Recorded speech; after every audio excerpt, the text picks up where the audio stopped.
मेरे साथ मौजूद है आम आदमी पार्टी के वरिष्ठ प्रदेश उपाध्यक्ष अनुराग डांडा।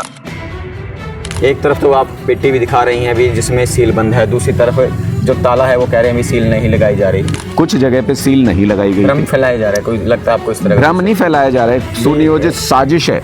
किसान आंदोलन भी हुए और कई आंदोलन भी ऐसे हुए हैं जिसमें आपका सिर पर भी आपके भी चोट लगी रही कि वो हरियाणा के लोगों को ठेंगा दिखा रही भारतीय जनता पार्टी कि हम तुम्हारी बहन बेटियों की तरफ गलत नज़र से भी देखेंगे, कर लो तुमसे जो होता है। लगातार मुद्दा बना लेती है, अभी SYL का पानी क्यों नहीं लाया जा रहा?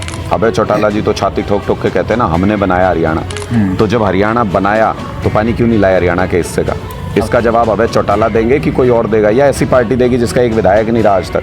बीजेपी के नेताओं को सुन लो आप, पंजाब के अंदर वो क्या कहते हैं। पंजाब में कहते हैं नहीं देंगे, यहाँ कहते हैं देंगे, तो दो गोली बात है कि नहीं है? अभय चौटाला का कहना है कि मैं गिट्टी में अंगूठा देके पानी ले आऊँगा पंजाब सरकार के। गिट्टी में अंगूठा देके ले आऊँगा? गली का गुंडा है क्या? गली का गुंडा है क्या? किसान हितैषी के नाम पे किसानों की पीठ में छुरा घोंपने वाला आदमी है अभय चौटाला। वोट कटुआ है। लेकिन जो शहरी तबका है, शहरी तबका भाजपा की तरफ झुकाव लगता है। हम लोगों को ये कह रहे हैं कि इस बार ऐसी सरकार मत चुनना जो आपको कागज़ पकड़ा के लाइन में खड़ा कर दे। इस बार ऐसी सरकार चुनना जो आपके बच्चों की नौकरी की लाइन ख़त्म नहीं होने दे, एक भर्ती के बाद दूसरी, दूसरी के बाद तीसरी, तीसरी के बाद। रक्षा मंत्री राजनाथ सिंह आए, योगी CM आए यूपी के नवीन जिंदल के प्रचार के लिए। कुछ नहीं है, बीजेपी वालों के मिर्ची लगी है, बीजेपी वालों को समझ नहीं आ रहा है। वोट काटने तो आपने भी कह दिया था तो भाई गर्दन कटवा लूँगा, वोट नहीं काटने दूंगा। हम कोई डरते थोड़ी हैं, कोई घबराते थोड़ी हैं। आ जाओ, जब गर्दन काटनी हो काट लो, वोट नहीं काटने दूंगा एक भी। ये वोट किसानों के लेते हैं और चाचा हो चाहे भतीजा हर मौके पे बीजेपी की मदद करते हैं। तो एक मुद्दे को लेकर चल रहे, भी मैंने विधानसभा का इस्तीफा दिया था। जो कर्जा गिना रहे हैं अपना कि मैंने ये किया, मैंने ये किया, वो तुरंत में उसी टाइम उतार दिया था। मैं पूछ रहा हूँ दोबारा जीत के आपने क्या किया? आज उनका बयान है, अभी मैं जाट समाज का बेटा हूँ। तब तो मानेंगे ना कि क्या हौसला है, क्या हिम्मत है नवीन जिंदल जी के अंदर। डरते हैं। चुनाव प्रचार थम चुका है और 25 मई को देश की संसद के लिए चुनाव होंगे। सबसे बड़े जो चुनाव यहाँ से प्रतिनिधि कुरुक्षेत्र लोकसभा से और इसके अलावा जो प्रतिनिधि चुनकर जाएंगे जो देश के अगले प्रधानमंत्री का तय करेंगे। और उससे पहले कुरुक्षेत्र लोकसभा चुनाव को लेकर क्या उठा पटक रही है राजनीति में, क्या सियासत गरमाती गई है पूरे चुनाव प्रचार में, हमने आपको दिखाया कैथल न्यूज़ TV के माध्यम से। और चुनावी मतदान भी हम आपको दिखाएंगे और चुनावी मतगणना भी। लेकिन उससे पहले आज चुनाव प्रचार थमने के बाद मेरे साथ मौजूद है आम आदमी पार्टी के वरिष्ठ प्रदेश उपाध्यक्ष अनुराग डांडा। आपका बहुत बहुत स्वागत है। बहुत बहुत धन्यवाद। चुनावी गतिविधियों को लेकर हम इनसे चर्चा करेंगे क्योंकि चुनाव प्रचार अब थम चुका है। लेकिन इस बीच जो चुनावी प्रचार में क्या उठा पटक रही, क्योंकि मतदान के दिन पता लगेगा कि लोग किसे अपना वोट देकर यहाँ से विजयी बनाते हैं। तो अनुराग डांडा जी की तरफ चल पड़ते हैं और उनसे बातचीत करते हैं। अनुराग जी, पहला सवाल शुरुआत यहीं से कर लेते हैं, बुजुर्गों के ऊपर चल पड़ते हैं। इस समय जो मतदान है बुजुर्गों के लिए शुरू हो चुका है, बैलेट पेपर। आप लड़ाई भी लड़ रही हैं, सतबीर घोष आम आदमी पार्टी के नेता भी हैं, उन पर केस भी दर्ज कर दिया है चुनाव आयोग की तरफ से। क्या लगता है इस पूरे के पूरे मैटर में? एक तरफ तो आप पेटी भी दिखा रही हैं अभी जिसमें सील बंद है, दूसरी तरफ जो ताला है वो कह रहे हैं अभी सील नहीं लगाई जा रही। पूरे मुद्दे पर अभी तक आपकी जो प्रक्रिया है वो चल रही है। उसके बाद क्या लगता है, चुनाव आयोग की तरफ से तो केस दर्ज कर दिया गया है, लेकिन आगे की जो प्रक्रिया है वो चुनाव आयोग पीछे नहीं हट रहा है। आप लोग प्रयास भी आपने कहा भी एक मतदाता के तौर पर, अगर हम कहें एक प्रत्याशी के तौर पर, चुनाव आयोग आम आदमी पार्टी के सामने खड़ा नजर आ रहा है। देखिए, बिल्कुल लग रहा है ऐसा कि पहले हम तो ये सोच के चुनाव लड़ रहे थे कि बीजेपी के खिलाफ हम ये चुनाव लड़ रहे हैं, लेकिन ये नहीं पता था कि बीजेपी और चुनाव आयोग एक तरफ खड़े नजर आएंगे और आम आदमी पार्टी एक तरफ खड़े नजर आएंगे।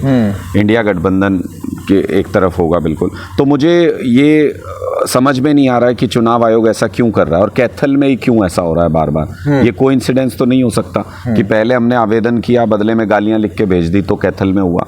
उसके ऊपर हमने कंप्लेंट की, कुछ फौरी तौर पे कुछ एक्शन भी हुआ, लेकिन चुनाव अधिकारी, निर्वाचन अधिकारी जस के तस बने रहे। कोई बड़ा हाथ होगा उनके ऊपर, कोई राजनीतिक हाथ होगा जो उनको यहाँ से हटने नहीं देता है किसी भी हालत में। फिर उसके बाद सारा प्रोसेस चलता रहा। अब जब ये 85 साल से ऊपर के बुजुर्गों और दिव्यांगों के लिए, विकलांगों के लिए जो वोटिंग का एक प्रोसीजर बनाया गया इस बार कि घर जाके वोट डलवाएंगे, जब उसमें जिन मतपेटियों का इस्तेमाल किया जा रहा है उसके ऊपर सिंपल लॉक लगा था, उस लॉक की चाबी भी उसी अधिकारी के पास है ना। वो लॉक पहले वो मतपेटी खाली करके दिखाई जैसे कि प्रोसीजर होना चाहिए कि खाली थी ये पहले से, हमें क्या पता क्या था उसके अंदर, ना वो मतपेटी दिखाई एजेंटों को। तो निश्चित तौर पे ये संदेह पैदा करता है कि आखिर करना क्या चाहता है चुनाव आयोग। हमने ये सवाल उठाया, सतबीर गोयल जी ने कहा कि भाई सील नहीं लगी।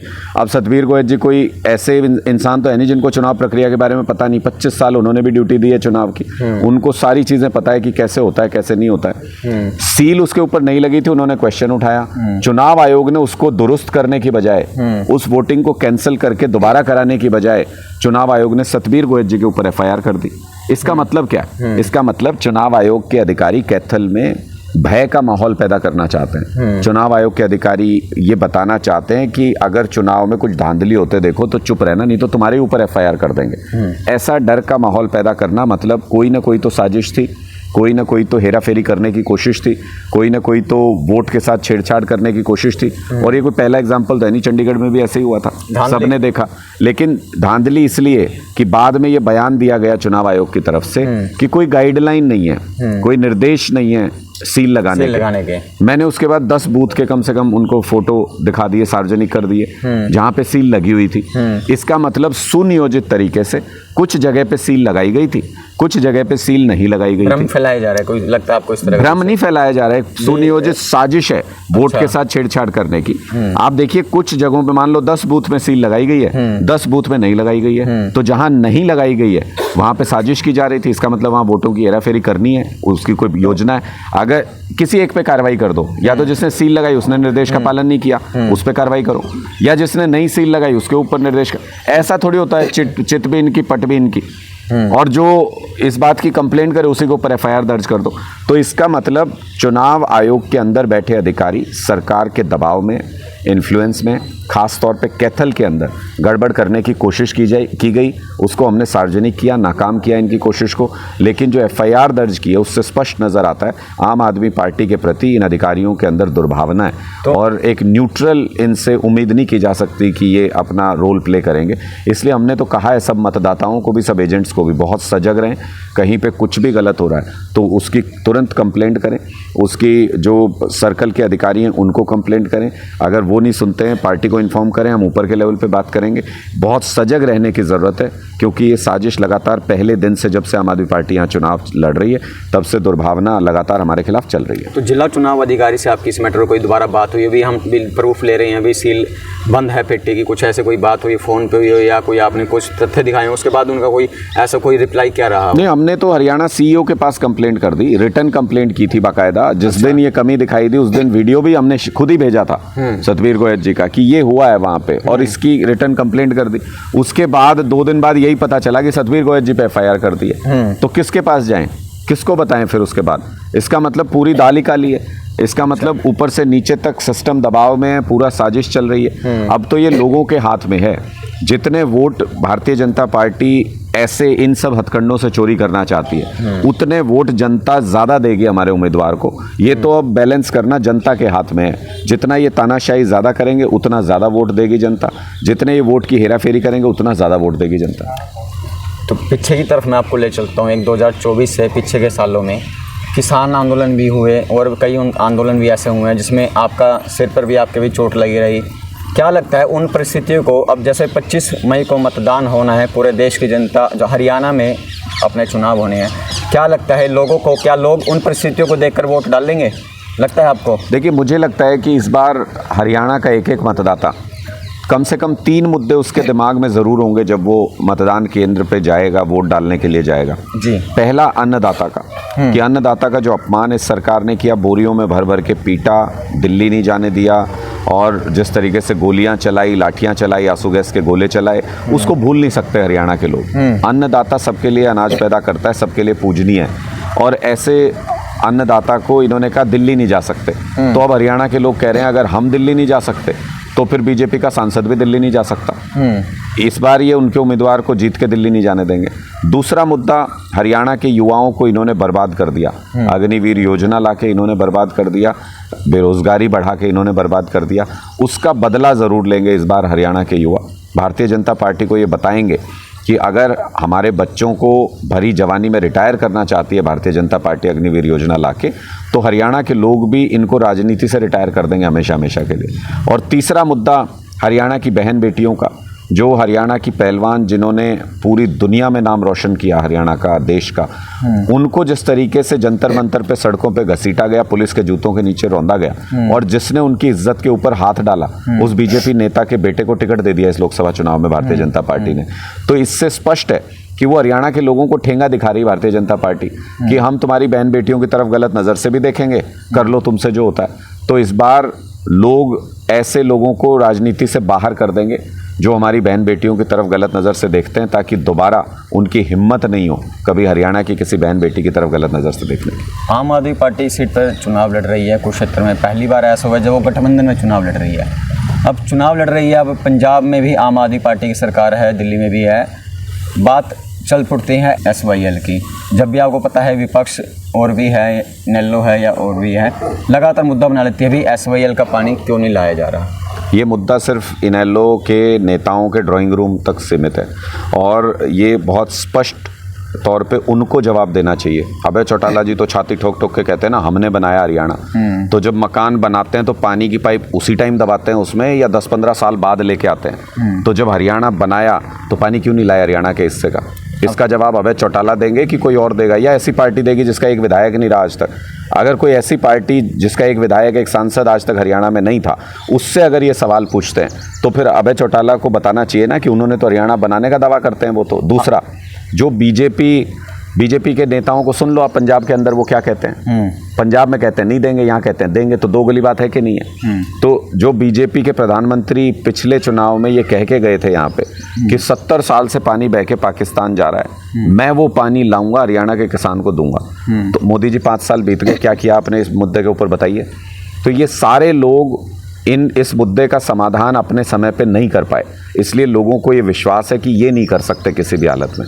हमसे तो उम्मीद लोगों की है, हम तो जब सत्ता में आते हैं तो समस्याओं का समाधान करते हैं, हम उनके ऊपर राजनीति नहीं करते।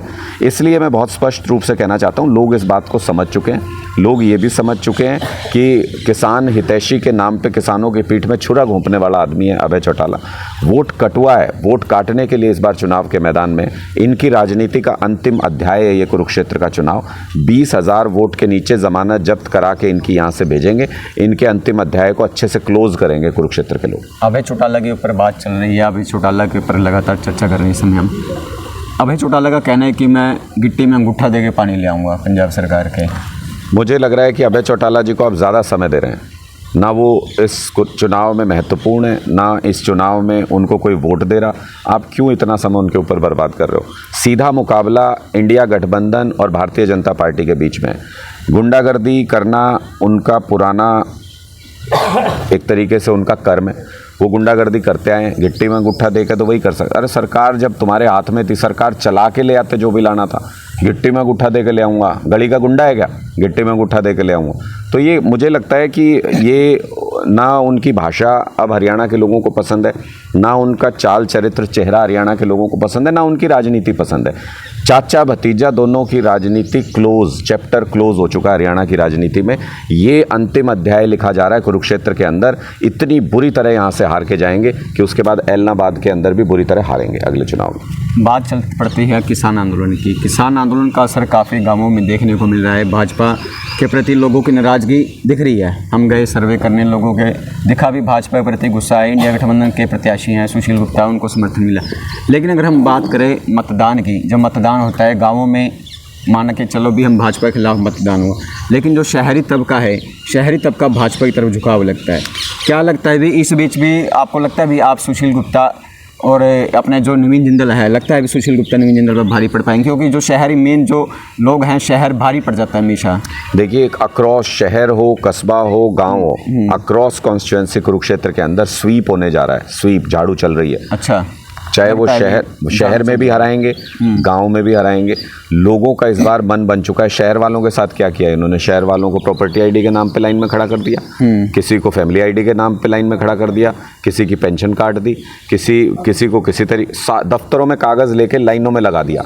हम लोगों को ये कह रहे हैं कि इस बार ऐसी सरकार मत चुनना जो आपको कागज़ पकड़ा के लाइन में खड़ा कर दे। इस बार ऐसी सरकार चुनना जो आपके बच्चों की नौकरी की लाइन ख़त्म नहीं होने दे, एक भर्ती के बाद दूसरी, दूसरी के बाद तीसरी, तीसरी के बाद चौथी भर्ती कराए, लगातार भर्तियां कराए, ऐसी सरकार चुनना। इसलिए लोगों का मन बन चुका है, शहर के लोगों का भी, गांव के लोगों का भी, अक्रॉस कॉन्स्टिट्यूंसी पूरे कुरुक्षेत्र के अंदर आप देखिएगा स्वीप होने जा रहा है। इस बार भारतीय जनता पार्टी बुरी तरह से हारेगी।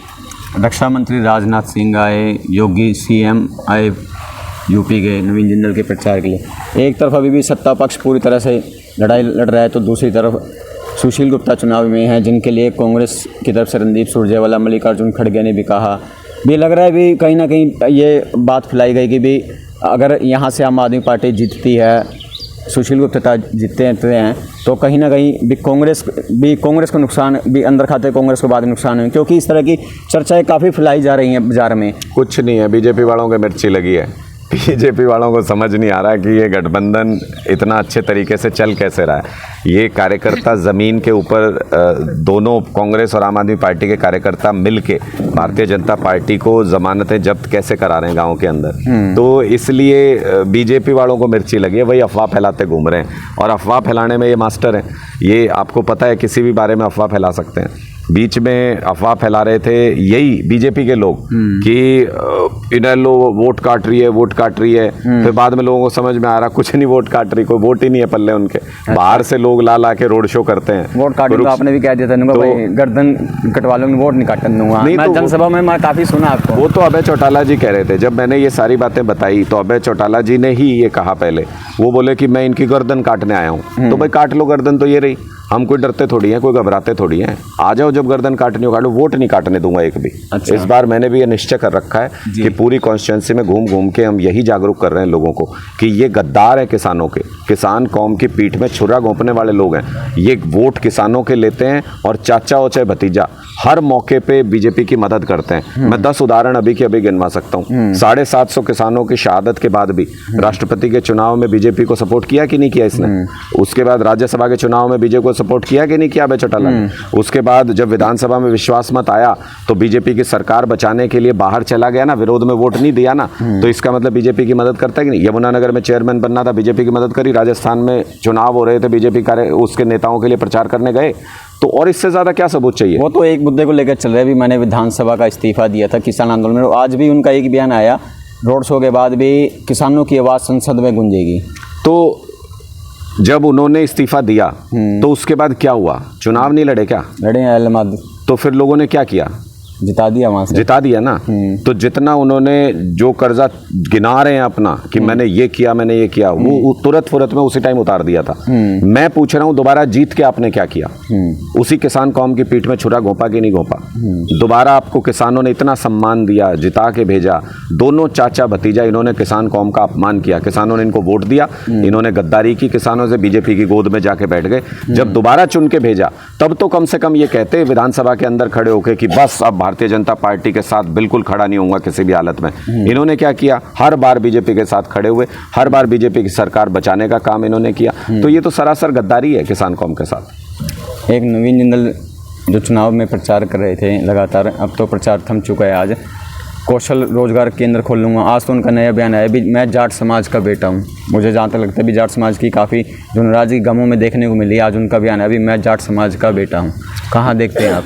देखिए, मुझे लगता है, मैं फिर वही कहता हूँ कि भारतीय जनता पार्टी जात पात की, धर्म की राजनीति करती है, क्योंकि इनके पास काम नहीं है गिनाने को। मैं खुली चुनौती देता हूं नवीन जिंदल जी को, अभी भी समय है वोटिंग से पहले, आप आओ किसी बड़े मंच पे किसी इंटरव्यू में ये कहो कि अगर बीजेपी ने 10 साल काम किया हो तो मुझे वोट देना, वरना मुझे वोट मत देना। तब तो मानेंगे ना कि हाँ, क्या हौसला है, क्या हिम्मत है नवीन जिंदल जी के अंदर। डरते हैं, कहलवा के देखिए, आप अपने इंटरव्यू में पूछ लीजिएगा अगर कभी सामने टकरा जाए तो इसका मतलब कि काम के नाम पे वोट नहीं मांग सकते, तो फिर किस नाम पे मांगेंगे? तो जात पात पे मांगेंगे, तो कुछ ना कुछ पैसे के नाम पे मांगेंगे, तो कुछ ना कुछ शराब बांटेंगे कहीं ना कहीं, तो कुछ ना कुछ ऐसा कुछ करेंगे उल्टा सीधा तरीका।